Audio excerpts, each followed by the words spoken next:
서로 인사 나누십시다. 하나님은 정말 사랑이십니다. 네, 그죠? 할렐루야. 네, 하나님은 정말 사랑이시고요. 그 사랑의 하나님 때문에 저희들은 오늘도 힘을 내고 또 주님 앞에 예배하고 찬양하는 줄 믿습니다. 그래서 제가 오늘이 아버지의 날인 줄 알았어요. 오늘이 Father's Day인 줄 알았는데 보니까 다음 주더라고요. 네, 그래서 뭐 하나님께서 또 이렇게 주시는 말씀은 분명히 저는 실수가 있었지만 하나님은 실수가 없는 줄 믿습니다. 하나님께서 주시는 말씀 가지고 오늘하고 또 다음 주 이어서 우리 하나님 아버지에 대한 모습을 좀 살펴보도록 하기 원하는데요. 그런 질문 혹시 해보셨나요? 왜 하나님은 어머니가 아니고 아버지입니까? 그죠? 우리 가끔 그런 분들이 계세요. 아버지로부터 많은 이 상처를 받고 아버지에 대한 이미지가 이렇게 별로 좋지 않은 분들이 신앙을 가지면서 하나님 아버지라고 부르면은 그때마다 육신의 아버지가 생각이 나는 거예요. 이게 참 힘들다라는 그런 얘기들 가끔 하시던데요. 하나님을 왜 어머니라고 부르지 않고 아버지라고만 불러야 됩니까? 도대체 왜 그렇습니까? 네, 사실은 하나님께는 이 젠더, 성이 있을까요? 없을까요? 없어요. 원래는 하나님은 성이 없으신 분입니다. 남성도 아니시고 여성도 아니세요. 그러니까 하나님은 뭐 아버지도 되실 수 있지만 어머니도 되실 수가 있는 거예요. 뭐 제가 지금 이상한 얘기를 하는 것이 아니고 과거엔 좀 그랬습니다. 옛날 이 고대 시대 때는요, 이 여신이 있죠. 전부 우상들이 보면은 대부분이 여신들이 많았습니다. 그래서 어쩌면 좀 그런 것들과 구분짓기 위해서 특별히 또 하나님의 아버지가 부른 것이 아닌가라는 생각을 또 해보기도 하는데요. 성경을 읽어보시면 그런 내용이 있어요. 시편 2장 7절에 오늘도 저희들이 찬양 드렸죠. 마지막에 오늘날 내가 너를 뭐 하셨다고요? 낳았도다. 너는 내 아들이라. 누가 낳으셨다고요? 하나님이 낳으셨어요. 하나님. 여러분, 아기는 남자가 낳습니까? 여자가 낳습니까? 예, 그죠? 우리 준이도 알아요. 엄마에게서 낳았대요. 준이도. 그죠? 아빠가 낳은 게 아니에요. 엄마가 10달 동안 배에서 품고 그 아기가 나온 거거든요. 엄마가 낳았다라고 얘기를 하지 아빠가 낳았다라고 얘기를 하지 않습니다. 근데 여기 시편 2장 7절에 보시면 이게 이제 시편 2장 7절 말씀이거든요. 아까 불러드렸던 찬양이 내가 영을 전하노라 여호와께서 나에게 이르시되 너는 나의 아들이라 오늘날 내가 너를 낳았도다. 하나님께서 낳으신 거예요. 하나님께서 낳으셨으니까 하나님은 우리의 어머니도 되실 수 있다는 것입니다. 그리고 저희들이 보통 엘 샤다이, 이게 하나님인데요. 엘이 전지전능하신 하나님이라는 뜻입니다. 그리고 샤다이라는 뜻은 뭐냐면 내어주다라는 뜻이 있어요. 그리고 또 가슴이라는 의미가 있습니다. 그러니까 내어주는 거죠. 가슴을 내어주는 겁니다. 마치 여인이 아기를 낳아서 젖을 먹이는 것처럼 엘 샤다이라는 말씀 속에는 전지전능하신 하나님 아버지, 그리고 우리를 먹이시고 모든 것을 내어주시는 어머니의 사랑, 희생적인 사랑, 그게 바로 엘 샤다이라는 하나님의 뜻이라는 것입니다. 그리고 또 어떤 분은 그런 얘기를 해요. 하나님을 아버지라고 부르는 이유는 물론 때로는 어머니로부터 아픔을 받은 자녀들도 있지만 많은 경우에 아버지로부터 많은 상처를 입고 자란 자녀들이 많습니다. 그러다 보니까 이 하나님의 아버지는 육신의 아버지와는 다르다는 것이에요. 이 인생에 살아가면서 육신의 아버지로부터 상처받은 자녀들이 도대체 이 아픔을 어디 가서 치유할 수 있겠냐는 겁니까? 바로 하나님 아버지의 사랑을 받으면서 치유가 되어줘야 된다는 겁니다. 그래서 하나님을 또 아버지라고 부르기도 한다라고 어떤 분은 이 내적 치유적인 차원에서 얘기를 하시기도 하세요. 과거에 그 조선시대 때 그런 사례가 있었더라고요. 우리 조선시대 때 한국은 항상 아버지들은 독상을 받았답니다. 결코 겸상을 하지 않았대요. 이유가 뭔가 보니까 이 서울여대 사학과 전영식 교수께서 이런 이렇게 조사를 발표를 하셨는데, 조선시대 때 아버지는 독상을 받았습니다. 아들과는 겸상을 하지 않았다고 해요. 조선시대는 북의 사회였기 때문에 권력이 중요하여서 아버지의 권력은 아들에게 이어졌습니다. 그런데 함께 밥을 먹으며 이야기를 하다 보면 아들이 마음에 들지 않아 아버지가 잔소리를 하게 되고 그것 때문에 갈등이 발생하는 일이 많았습니다. 그래서 아버지와 아들 간에는 겸상을 하지 않게 된 것입니다. 밥 먹을 때는 뭐도 안 건드려요? 네, 안 건드리니까 괜히 밥 먹다가 불화가 일어날 수 있다는 겁니다. 참, 우리 한국 어른들은 어떻게 보면 좀 지혜롭기도 한 것 같은데, 뭐, 사실 조금 장단점이 있겠죠. 그런 유래가 있긴 있습니다. 근데 저희들이 육신의 아버지는 그런 거예요. 때로는 자녀들이 마음에 안 들 때 훈계하고요, 야단치기도 합니다. 근데 하나님의 아버지도 분명히 오늘도 성경 본문 말씀을 읽어보시면 징계를 하세요. 근데 차원이 다른 거예요. 여기 오늘 본문에 12장 10절 한번 보세요. 히브리서 12장 10절에 이렇게 기록하죠. 그들은, 10절에 그들은 누구입니까? 육신의 아버지를 말씀하세요. 그들은 잠시 자기의 뜻대로 우리를 징계하였거니와, 육신의 아버지는 자기의 뜻대로 자녀들 징계한다는 겁니다. 근데 오직 하나님은 우리의 유익을 위하여 그의 거룩하심에 참여하게 하시느니라. 완전히 다 차원이 다르죠. 육신의 아버지들은요, 대부분이 이 감정 조절을 못해요. 그죠? 혈기를 부립니다. 분노가 나요. 누구 뜻이에요? 자기 뜻이에요. 왜 내 말 안 들어? 왜 내 뜻대로 안 해? 저도 그렇고요. 이 집에서 이 아버지의 분노, 혈기, 자기의 뜻대로 안 되니까 분노를 내고 혈기를 부리니까 여기서 상처를 받게 되는 거죠. 근데 하나님 아버지는 결코 우리 육신의 아버지와 다르다는 것입니다. 육신의 아버지는 그렇지만 하나님 아버지께서는 하나님 아버지의 뜻이 또 있겠지만 무엇보다도 우리에게 주실 유익 때문에 징계하신다. 오늘 성경은 기록을 하고 있습니다. 저희들이 징계를 받는데 징계에 대한 의미를 좀 더 자세히 좀 말씀을 좀 드리고 싶어요. 여기 히브리서 12장에 나와 있는 징계라는 단어는 이 파이데이아라는 단어입니다. 이 파이데이아라는 단어는 두 가지 의미가 있는데 벌이라는 의미가 있고요. 그리고 훈련이라는 의미가 있습니다. 벌도 주세요. 그렇지만 그 벌뿐만이 아니라 훈련도 시켜주신다는 것이에요. 여러분, 저희들이 벌을 준다. 일반적으로 벌을 받으면 대부분이 금지령이 내려지죠. 영어 표현을 보시면 그런 표현이 있어요. You are grounded 이렇게 얘기합니다. 너 금지야. 뭐가 금지예요? 외출 금지예요. grounded. 너 여기 집에 다른 데 가지 말고 꼼짝 말고 집에 붙어 있어. 그게 you are grounded. 그런 뜻이에요. 외출 금지, 금지시킵니다. 뭐 인터넷 금지, 식사 밥 먹지 마, 밥도 금지하십니까? 뭐 금지시키는 거예요. 벌입니다. 물론 저희들이 이 벌도 때로는 중요합니다. 그런데요, 이 벌은 계속 받다 보면 벌에 대한 면역성이 생겨요. 그죠? 뭐 그때 한 대 맞았는데 뭐 또 맞고 말지, 몸으로 때우고 말지. 이 사회를 보시면 사회도 감옥이라는 곳이 있지 않습니까? 감옥 갔다 오고 처벌을 받은 범죄자들이 많은 경우에는 고쳐질지 모르겠지만 1범이 재범돼요. 재범이 또 3범수가 됩니다. 왜 그렇습니까? 한 번 지은 죄를 가지고 못 고친다는 것입니다. 감옥에 갔다 오고 처벌을 받아도 또 죄를 계속해서 짓게 된다는 것이에요. 이 죄를 짓고 난 다음에 이 벌을 받았지만 그 받은 벌에 대해서 면역성이 생겨버린 거예요. 어떠한 목사님은 어렸을 때 그런 간증을 하시더라고요. 폴 워셔라는 목사님이신데 청년 때 아버지가 갑자기 10대 때 돌아가십니다. 아버지가 돌아가시기 전까지만 해도 아주 신앙이 좋았어요. 어머니 따라 교회 다니고. 근데 아버지가 딱 돌아가시고 난 다음부터 이분이 대학교 가고 청년이 들어가면서 완전히 방탕한 삶을 살아버립니다. 술 마시고 파티 즐기고 교회는 나가지도 않고. 많은 사람들이 그 폴 워셔를 보면서 젊었을 때 주위 분들은 그렇게 얘기를 했대요. 아버지가 어렸을 때 돌아가셔서 그것 때문에 충격이 컸나 보다. 그것 때문에 저렇게 지금 자꾸 방황하고 살아가나 보다. 그렇게 얘기를 했는데 나중에 이분이 회심하고 난 다음에 그런 얘기를 합니다. 아버지께서 돌아가신 것은 단순하게 그것이 나에게 충격이 된 것이 아니라 내 안에 있는 죄성, 항상 있던 죄성을 아버지의 죽음으로 말미암아 내가 마음대로 할 수 있게 된 계기가 되었었던 것 뿐입니다. 이렇게 얘기를 합니다. 그러니까 아버지가 살아계실 때는 이 벌이 무서운 거죠. 권위가 있는 거예요. 그것 때문에 꽉꽉 눌러주고 꽉꽉 이렇게 숨겨져 있었던 겁니다. 근데 아버지가 돌아가시고 난 다음부터는 어떤 권위도 어떤 벌도 무서워하지 않게 되니까 그게 그냥 나오게 되는 거예요. 이것은 진정한 의미에서의 징계는 아닙니다.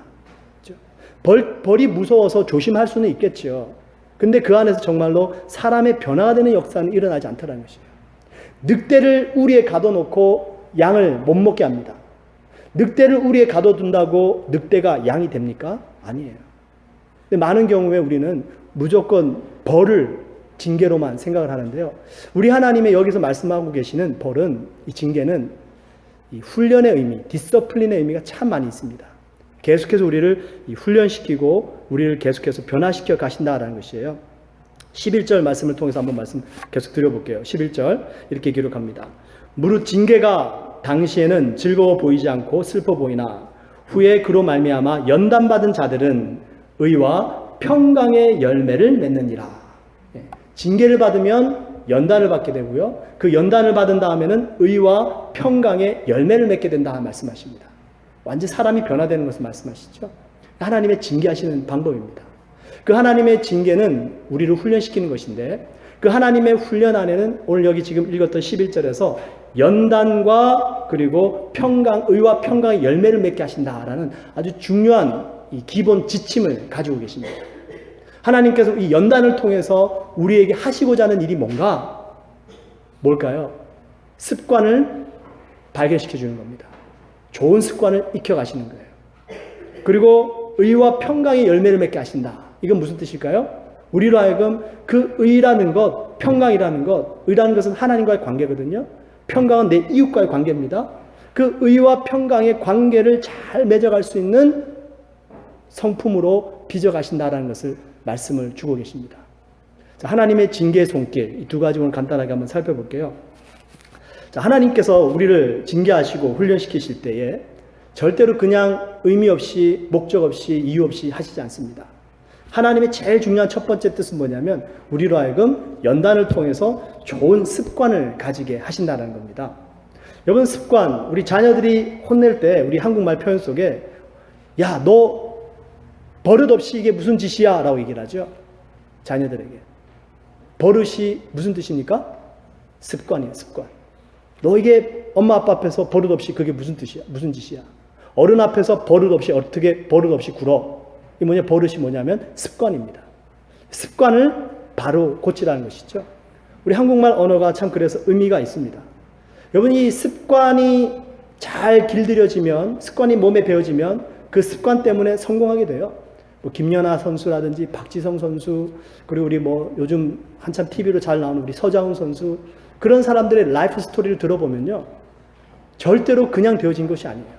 얼마나 많은 남모르는 이 피땀 흘린 훈련과 연습이 있었는지 모릅니다. 그런 모든 연습을 통해서 이들은 그 자리까지 올라가게 된 것이에요. 박지성 선수가 한참 때 그 발 사진 한번 보신 적 있으세요? 인터넷에 이렇게 떠돌아 다니더라고요. 그 발이요, 완전히 흉골이에요, 흉골. 얼마나 그 축구화를 신고 뛰어다녔는지요. 그 정도로 연습을 하고 뛰어다니니까 박지성 선수는 평발이라고 그러죠. 평발인데도 그렇게 산소 탱크 별명이. 그게 여러분 그냥 되어진 게 아닙니다. 끊임없이 훈련되어지고 습관되어졌더니 그런 일들이 벌어지더라는 것이거든요. 여러분 혹시 영어 표현 중에 티핑 포인트라는 표현이 있어요.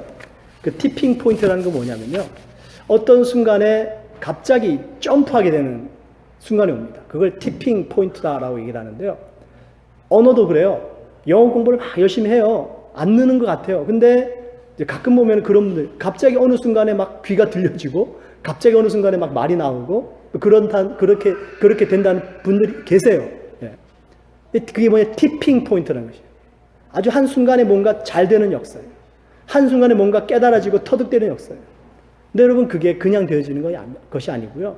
그 이전에 이미 남모르는 수없이 많은 연습과 훈련과 노력이 바탕에 깔려 있다는 것입니다. 이 티핑 포인트라는 책을 쓴 분이 계세요. 그게 이제 말콤 글래드웰이라는 분인데, 이분은 이제 베스트셀러 작가예요. 그 티핑 포인트라는 책 제목 아래에 부제가 이렇게 쓰여져 있어요. How little things make big difference. 이렇게 얘기합니다. 얼마나 작은 것들이 모여서 큰 변화를 가져오는가. 내가 매일매일 작지만 노력하고 습관을 들이는 것, 결국 그걸 통해서 큰 변화가 주어진다라는 것입니다. 그래서 그분이 무슨 얘기를 하냐면, 아마 들어보신 분도 계실 거예요. 1만 시간의 법칙이라는 겁니다. 만 시간의 법칙. 일주일에 3시간, 하루에 3시간, 일주일에 20시간, 1년에 1000시간이에요. 1년에 1000시간이니까 10년이면은 만 시간이 돼요. 1만 시간의 법칙입니다. 이 원래 1만 시간의 법칙은 심리학자 에릭슨에 의해서 시작이 됐는데, 이분이 가만히 보니까 그렇더래요. 어떤 악기를 배우는 사람도, 연주하는 사람도요, 아주 엘리트로 아주 최고의 연주가 이런 사람들 있죠. 그 사람들 가만히 보니까 어렸을 때부터 하루에 2-3시간씩, 일주일에 20시간, 1년에 1000시간씩 10년을 꾸준히 했더니 거의 엘리트급의 수준에 이르게 되더랍니다. 그 엘리트급의 수준에 이르는 사람들 대부분이 10,000시간 법칙에 적용이 되고요. 그 다음에 엘리트까지는 안 되지만 프로, 이제 보통 직업적으로 악기를 연주하고 다루는 사람들은 얼마 시간을 들이냐면 보통 한 8,000시간 이렇게 얘기합니다. 그리고 프로도 아니고 그냥 일반적으로 학교에서 음악 선생님 하는 정도 되면은 한 반 정도, 4,000시간이나 5,000시간. 이게 그 심리학자가 통계를 내보고 그래서 10,000시간의 법칙을 만든 것이에요. 제가 뭐 지금 여러분들께 처세술에 대해서 말씀을 드리고자 하는 것은 아니고요. 그렇다라는 얘기가 있어요. 자, 성경에 디모데전서 4장 8절에 이렇게 기록합니다. 육체의 연습은 약간의 유익이 있으나, 그죠? 육체의 연습은 약간의 유익이 있어요. 10,000시간 동안 연습하면 유익이 있어요. 내 몸에 익혀지면 그게 좋은 열매로 나타납니다. 성경도 그걸 기록을 하고 있어요. 육체 연습은 약간의 유익이 있으나 그 다음에 나오는 말씀이 이거예요. 경건은 범사에 유익하니 금생과 내생에 약속이 있느니라. 경건이에요. 경건. 그럼 경건도 하루아침에 된다는 말씀인가요? 아니요. 경건도 뭘 해야 된다는 건가요? 연습해야 된다는 겁니다. 훈련해야 된다는 거예요. 제가 처음에 여기 교회 와서 우리 청년부 학생들에게도 얘기했고요.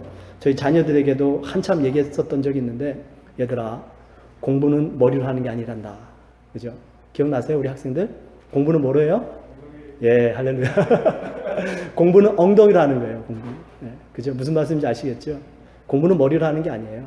엉덩이로 하는 겁니다. 공부를 머리로 하면 시간 얼마 걸리지 않아 금방 까먹어요. 누가 책상에 오래 앉아 있느냐? 인내심입니다. 여러분, 기도를 말로 할까요? 기도를 입으로 할까요? 뭘로 하죠? 기도도 엉덩이로 하는 거예요. 믿으십니까? 기도도 무릎으로 하는 겁니다. 기도 될 때가 있고 안 될 때가 있어요. 기도 잘 될 때만 기도하나요? 아니요. 기도도 엉덩이로 하는 거예요. 기도도 무릎으로 하는 겁니다. 경건은 것이에요. 내 삶 속에 그런 어려움들이 있을 때 기도가 안 되고 말씀이 안 읽혀지지만 그 경건을 연습하는 것, 이게 바로 신앙이다라는 것입니다. 그래서 하나님은 그것을 우리에게 계속해서 연습시켜 가시는 거예요. 자, 본데 7절 한번 보세요. 7절이 이렇게 아주 중요한 단어가 말씀하는데, 너희가 참음은 징계를 받기 위함이다, 이렇게 말씀하세요. 참아야지만이 하나님의 훈련을 받는 거예요. 그죠?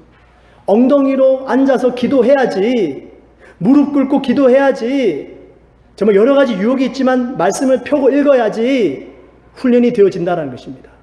우리가 참아야지만이 징계를 받고 하나님 훈련을 받아지는데 안 참는 거예요. 못 참는 겁니다. 그냥 엉덩이가 들썩거리고요. 그냥 다른 게 보고 싶어지고요. 이게 안 되는 거예요. 그러면 뭐가 안 돼요? 훈련이 안 되는 거예요. 몸에 배이질 않는 겁니다. 육체 연습은 이 세상의 유익도 있고 경건도 내생과 금생의 유익이 있는데, 이 유익을 뭐가 안 돼서요? 인내가 안 되는 거예요. 참지 못하는 겁니다. 여러분, 우리가 참아야 된다. 일반적으로 뭘 참느냐면요, 뭘 못 참냐면 감정을 못 참아요. 희로애락, 기쁨, 노함, 그리고 즐거움, 슬픔, 이 감정을 못 참아요. 일반적으로 우리가 감정을 아주 간단하게 4가지 정도만 얘기하는데요. 제임스 dobson이라는 박사님이 계세요. 이분은 이 가정사역의 아주 권위자인데, 그분이 쓰신 책 중에 4가지 감정의 치유라는 책이 있습니다. 참 이분은 통찰력이 높으신 것 같아요. 이분이 말씀하시는 4가지 감정이 있습니다. 첫 번째가 뭐냐면 죄책감이에요. 감정입니다. 두 번째가 뭐냐면 로맨틱한 사랑이에요. 세 번째가 분노입니다. 네 번째가 주관적 인상이에요. 4가지를 말씀합니다. 여러분, 저희들이 이 감정을 다스리지 못하면 참지 못합니다. 죄책감, 끊임없이 밀려오죠. 자책감, 죄의식, 감정이거든요. 이 감정의 부분입니다. 이 감정을 주님 앞에 가지고 나가서 예수 그리스도 십자가 앞에 해결받지 못하면 무슨 일이 벌어질까요? 죄책감, 죄에 대한 책임을 누가 져야 되는 거예요? 누가 책임져야 돼요? 내가 책임져요. 내가 책임을 안 지면 누가 또 책임질까요? 다른 사람이 책임지는 거예요. 죄책감, 이 감정을 예수 그리스도 십자가 앞에 가지고 오지 않으면 내가 나를 끊임없이 정죄하는 이 감정에 빠져버리거나 아니면 다른 사람을 자꾸만 원망하거나 그 사람을 정죄하는 것으로 내 감정을 허비하게 된다는 것입니다. 죄책감이에요. 로맨틱한 사랑, 감정이거든요. 마치 사랑은 설레어야만 하고, 마치 사랑은 달콤해야만 하고, 마치 사랑은 옳은 것들, 진리를 얘기하지도 못하고, 아까 저희들 묵도 시간에 제가 사랑은 오래 참고 쭉 말씀드렸죠. 거기 보시면은 사랑은 불의와 함께 기뻐하지 아니하고 뭐와 함께 기뻐한다고요? 진리와 함께 기뻐하느니라 되어 있습니다. 그게 사랑이에요. 사랑은 거짓을 가지고도 기뻐해주고 거짓을 가지고도 옹호해주고 이게 사랑이 아니라는 것입니다. 근데 로맨틱한 사랑은 아주 인간적으로 막 모든 것만이 막 다 잘한다 좋아 이 로맨틱한 사랑 감정이거든요. 설레임이 없고 좋아하는 것이 안 되면 사랑이 아니라는 것이에요. 내게 원하는 것이 주어지지 않으면 사랑이 아니라는 것입니다. 지금 우리가 모두가 다 그런 로맨틱한 사랑에 다 빠져 있어요. 세 번째, 분노 조절 장애 있는 사람들 많죠. 혈기 부리는 사람 많습니다. 화를 내선 안 되는데 화를 내고 나면 후회를 해요. 내가 왜 화를 냈을까? 왜 그럴까요? 화를 잘 컨트롤 못해서 그렇습니다.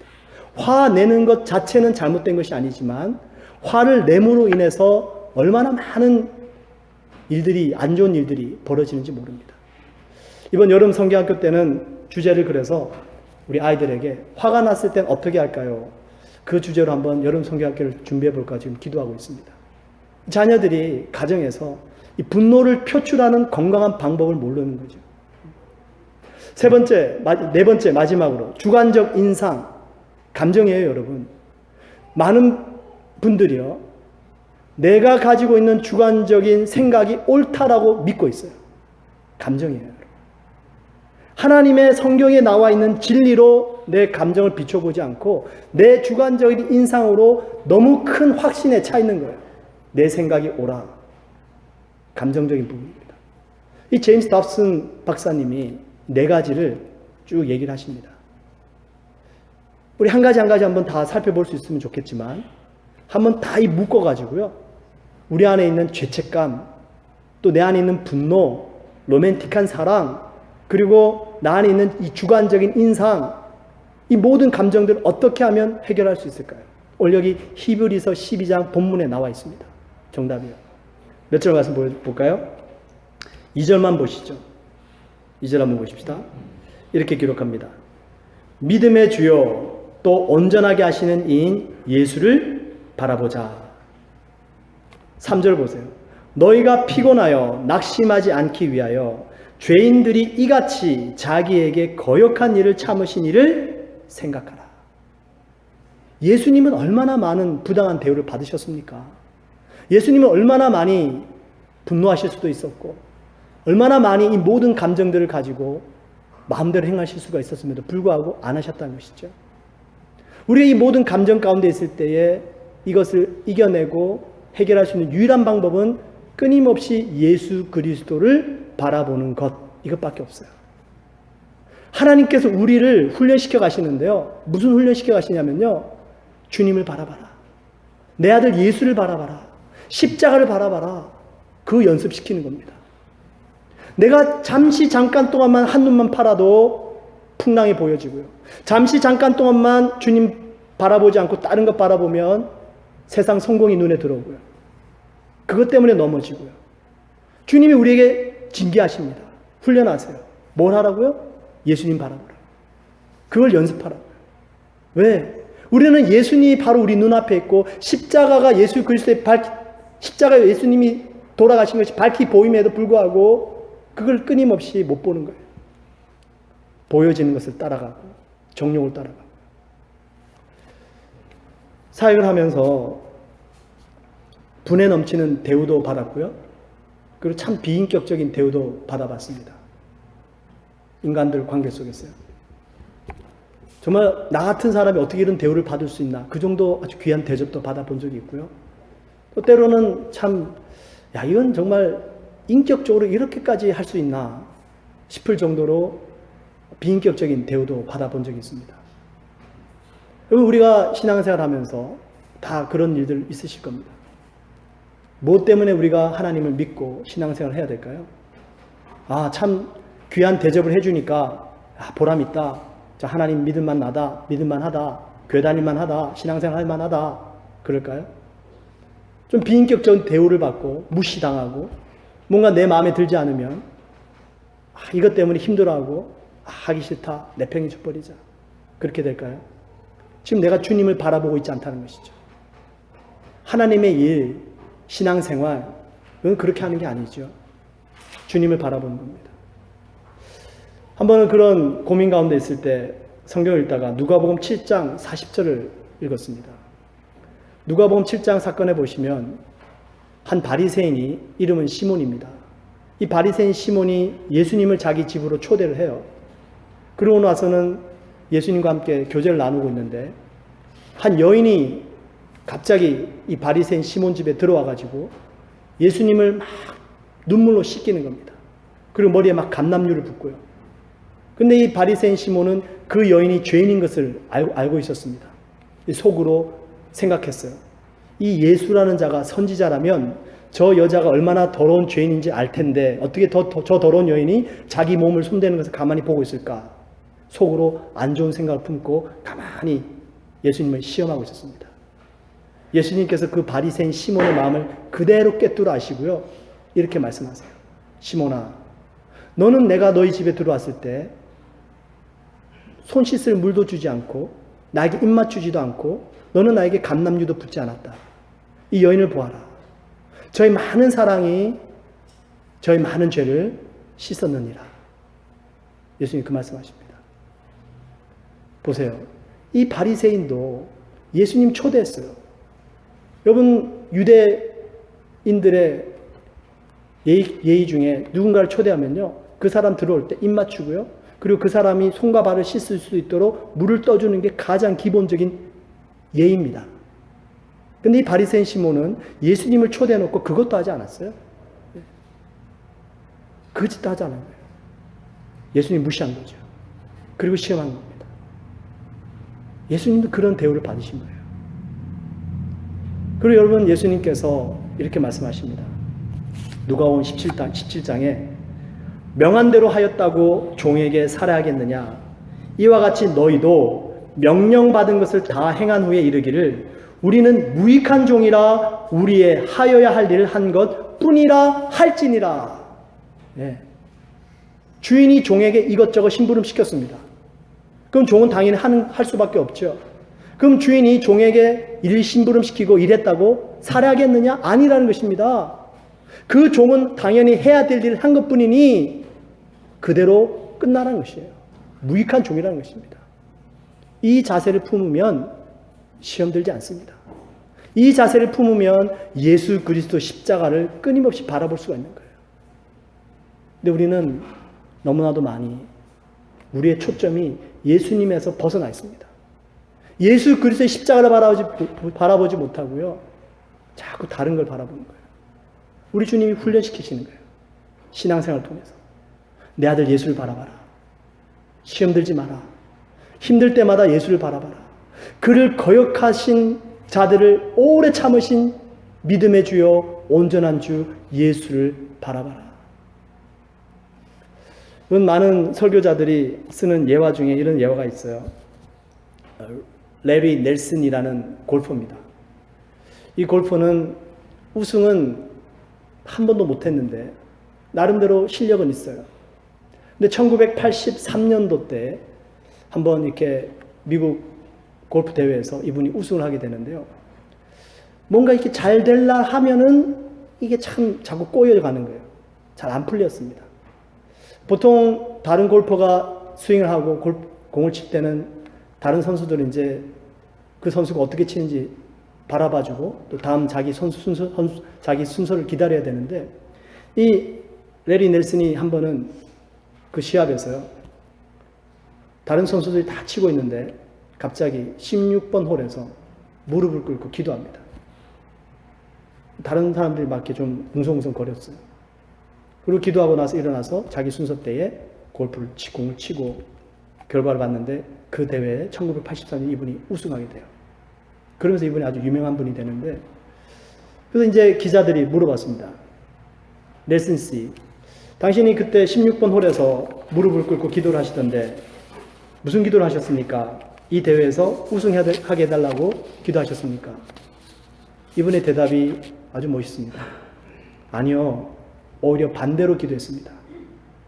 하나님, 나에게서 이 우승에 대한 마음을 완전히 비워버리게 하시고 주님만 바라보게 해주소서. 마음이 편안해지더래요. 그리고 스윙을 한 겁니다. 여러분, 저도 이 세상 모든 이치가 그렇지 않습니까? 이상하게 뭔가 잘하려고 하면 내 힘이 들어가니까 잘 안 돼요. 그죠? 근데 내가 힘을 빼고 자연스럽게 하면 성령님이 도와주세요. 예수 그리스도의 십자가를 바라보면 내 힘이 빠지는 겁니다. 내 힘이 들어가면 자꾸만 내 감정 참지 못하고 내가 나오는 거죠. 주님은 우리를 징계하시는데요, 훈련하십니다. 연습하게 하세요. 내 아들 예수를 바라봐라. 십자가를 바라봐라. 그거 바라보면 거기에 답이 있고 거기서 승리가 있고 거기서 우리의 마음에 진정한 평안이 있다 말씀하시는 거예요. 두 번째 주님의 징계, 아까 11절 말씀을 드렸는데, 무릇 징계가 당시에는 즐거워 보이지 않고 슬퍼 보이나 후에 그로 말미암아 연단받은 자들은 의와 평강의 열매를 맺느니라. 여러분, 이 징계를 잘 받으면요, 그 징계를 잘 인내하고 참으면 이 의와 평강의 열매가 맺혀집니다. 하나님과의 관계 속에서, 이웃과의 관계 속에서 열매가 맺혀져요. 이걸 못 참으면 열매가 안 맺혀집니다. 여러분들 자신을 바라보실 때 어떤 그림을 그려지십니까? 내가 신앙생활하고 열심히 헌신봉사하고 주님을 섬겨드리면서 내 모습을 그림을 그려봅니다. 나중에 멋있게 인생에서 성공하고 하나님 주신 축복을 받고 이런 그림을 그려주십니까? 아니면 의와 평강의 열매를 맺고 있는 나의 그림이 그려지십니까? 이 의와 평강의 열매가 내 신앙생활 속에 그림이 그려져야 됩니다. 그게 예수님을 바로 바라보고 있는 것이에요. 아름다운 동행이라는 책이 있는데요, 이 책의 저자는 김하경이라는 아버지입니다. 이 아버지가 아들을 사고로 잃은 다음에 쓴 책이에요. 그 아들은 아주 신앙이 좋은 학생이었던 것 같아요. 대학교도 잘 마치고요, 군대도 잘 다녀오고요, 그리고 한국에서 큰 대기업에 입사시험을 합격을 해서 잠깐 동안 쉬는 공백기간이 있었습니다. 그 쉬는 기간 동안에 유럽 여행을 혼자서 배낭여행을 떠났대요. 근데 스위스에서요, 그만 기차를 내렸는데 이 가방 끈이 기차에 물려가지고 이 학생이 기차에 빨려 들어가 버립니다. 그리고 한 100m를 질질 끌려가가지고 결국에는 이 헬기로 우송이 됐지만 과다출혈로 사망을 하게 됩니다. 아버지가 한국에서 그 아들의 죽음 소식을 듣고, 죽기 전이었던 것 같아요, 아들이 위급하다는 소식을 영사관으로부터 전해 듣고 급하게 스위스로 갔습니다. 이미 아들은 숨이 끊어진 후였죠. 이 아버지의 마음이 찢어지겠죠. 모든 인생의 과정을 다 거치고요, 이제 곧 직장생활을 한 나이인데 이 아버지가 그 아들을 바라보면서 쓴 책이 아름다운 동행인데요, 거기 보시면 이런 얘기가 있어요. 그 아들을 병원에 가서 바라보는데 참 이상하지요. 기차 바퀴에 짓 이겨진 아들의 상처를 보면서 그 순간 하나밖에 없던 아들을 우리에게 보내셨던 하나님의 마음이 떠오르더라고요. 십자가에 못 박히셔서 피를 흘리고 계셨던 예수님의 모습을 바라봐야 했던 하나님의 마음이 얼마나 아프셨을까. 가슴이 점이 왔습니다. 그게 사랑이구나. 그게 늘 내 아들 찬이가 나에게 말해주고 싶었던 하나님의 사랑이구나. 그 사랑 앞에 서니 내 삶에 매달려 바둥바둥 성공하기 위해 달려왔던 인생길에 고개가 떨구어졌습니다. 이 아버지가 아들의 죽음 앞에서 하나님의 사랑을 체험하게 됩니다. 그 순간에 예수 그리스도의 십자가가 보여지더래요. 결국 의와 평강의 열매가 이분의 삶 속에 맺혀지게 되죠. 여러분, 우리는 무엇을 위해서 달려가고 있습니까? 우리는 지금 무엇을 바라보면서 나의 어떤 모습을 생각하면서 이 신앙생활을 계속해서 진행해 나가고 있습니까? 의와 평강의 열매가 정말로 내가 바라보는 것인가? 아니면 어떤 나의 큰 성공과 어떤 부귀영화와 그것이 정말로 내가 지금 바라보고 있는 것인가? 여러분, 이 의와 평강의 열매, 하나님과의 관계, 이웃과의 관계입니다. 하나님께서는 이것을 통해서 우리의 유익을 주신다 말씀하세요. 하나님께서 징계를 하시는 목적이 우리의 유익을 위한 것이다 말씀하시잖아요. 그 우리의 유익, 이웃과의 관계, 하나님과의 관계, 이걸 자꾸만 회복하게 나가길 원하시는 거예요. 하나님의 징계의 손길을 통해서. 여러분, 이 아버지의 마음, 부모님의 마음, 잘 나타난 한 이야기가 있는데요. 한번 여러분 가만히 한번 생각을 해 보십시오. 한 부모님께 두 아들이 있습니다. 한 아들은 집신 장수예요. 다른 아들은 우산 장수입니다. 집신은 언제 잘 팔립니까? 날씨가 좋을 때 집신이 팔려요. 우산은 언제 팔려요? 비가 올 때 우산이 팔려요. 이 부모님이 날씨가 좋으면 누가 생각날까요? 집신 장수가 생각날까요? 우산 장수 아들이 생각날까요? 예, 우산 장수 아들이 생각나요. 날씨가 좋은데 우리 집신 장수 아들은 잘 팔리겠구나. 근데 우산은 안 팔리겠구나. 마음이 아픈 거예요. 자, 반대로 비가 막 쏟아집니다. 누가 생각날까요? 집신 장수 아들이 생각나는 거예요. 야, 이 비가 많이 오니까 우산 장수 아들은 좋겠다. 근데 이 집신 장수는 아들은 집신을 못 팔겠구나. 마음이 안 된 거예요. 그게 부모 마음이죠. 하나님 아버지 마음이에요. 하나님 아버지의 마음은 그렇습니다. 우리가 정말로 축복받고 잘되고 원하세요. 근데 한 사람이 축복을 받으면 또 다른 그 축복을 받지 못하고 세상 반대편에서 또 삶의 이편에서 고난당하고 어려움 겪고 있는 그 자녀가 생각이 나더라는 것이에요. 자, 그러면 보세요. 훈련을 받지 못한 우리들의 모습, 집신 장수 같은 내가 집신 장수라면 내가 훈련을 받지 못했어요. 하나님께 징계를 받지 못했어요. 뭐만 생각할까요? 날씨가 좋기만 생각하는 거예요. 비 오지 말라고 기도만 하는 거예요. 하나님, 좋은 날씨만 주세요. 날씨가 좋아서 내 집신만 많이 팔리게 해주세요. 누군 생각 못해요? 내 형제 우산 장수 생각 못해요. 우산 장수도 마찬가지겠죠. 주여, 좀 비 좀 오게 해주세요. 왜 이렇게 자꾸만 햇볕만 쬐어주십니까? 그것만 기도하는 거예요. 하나님께서 어떻게 하실 수 있을까요? 비를 주실까요? 햇볕을 띄워주실까요? 둘 다 사랑하는 나의 자녀들인데 햇볕을 주자니 우산 장수가 그렇고 비를 내리자니 집신 장수가 그렇고 마음에 걸리고 하나님께서 어떻게 하실까요? 여러분, 교회도 마찬가지입니다. 저는 여러분들의 아버지는 아니지만 그렇지 않습니까? 교회 안에서도요, 너무나도 많은 다른 사람들이 이곳에 모입니다. 가치관이 다르고 신앙 배경이 다르고 뭔가 내가 하고 싶어하는 일들이 나름대로 있어요. 이 일을 이렇게 합시다. 저 일을 저렇게 합시다. 근데 저는 이렇게 다 볼 수 있잖아요. 어떤 하나의 원리, 하나의 방법, 이걸 취하면 그 방법과 그 원리에 맞지 않는 또 다른 사람이 보여져요. 어떻게 될까요? 방법은 하나밖에 없어요. 하나님께서 비를 내릴 때 집신 장수가 마음에 걸리지 않고 햇볕을 주실 때 우산 장수가 걸리지 않는 유일한 방법이 있습니다. 뭐 하면 될까요? 집신 장수하고 우산 장수하고 뭘 하면 돼요?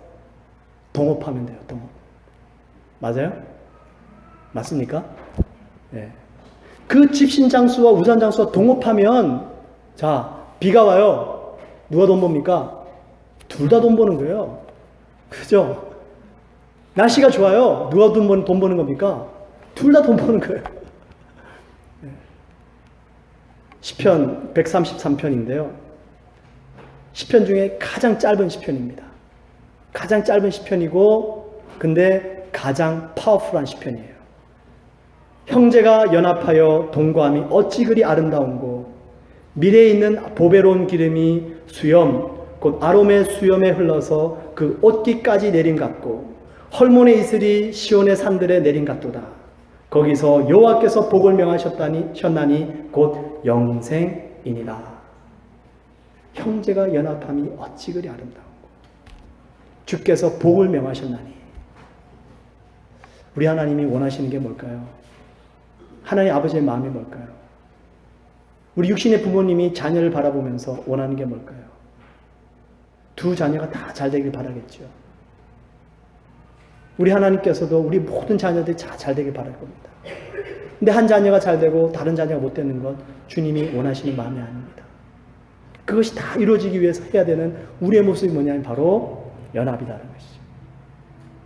그 연합을 통해서 무슨 일이 벌어지나요? 네, 하나님의 복이 많은 거죠. 우리의 유익을 위하여 우리 주님께서는 우리를 징계하신다. 그 징계를 당할 때는 기뻐 보이진 않지만 참았더니 결국에는 연단을 받아서 의와 평강의 열매를 맺게 되더라 말씀합니다. 여러분, 오늘 두 가지 잠깐 말씀을 드리는데요. 그렇습니다. 때로는 감정이 상할 때가 있어요. 기분이 나쁠 때가 있습니다. 그러나 주님이 그 시간들을 통해서 우리에게 훈련시키시는 거예요. 예수를 바라봐라. 믿음의 주여 온전케 하시는 주를 바라봐라. 예수를 바라보는 연습을 해라.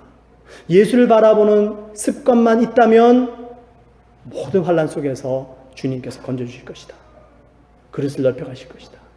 그 예수를만을 바라본다면 우리 삶 속에 의와 평강의 열매가 맺혀가실 것이다. 바로 그 열매를 통해서 하나님의 복이 우리 모두에게 임하게 될 것이다. 주님의 뜻인 줄 믿습니다. 우리 같이 한번 기도하겠습니다.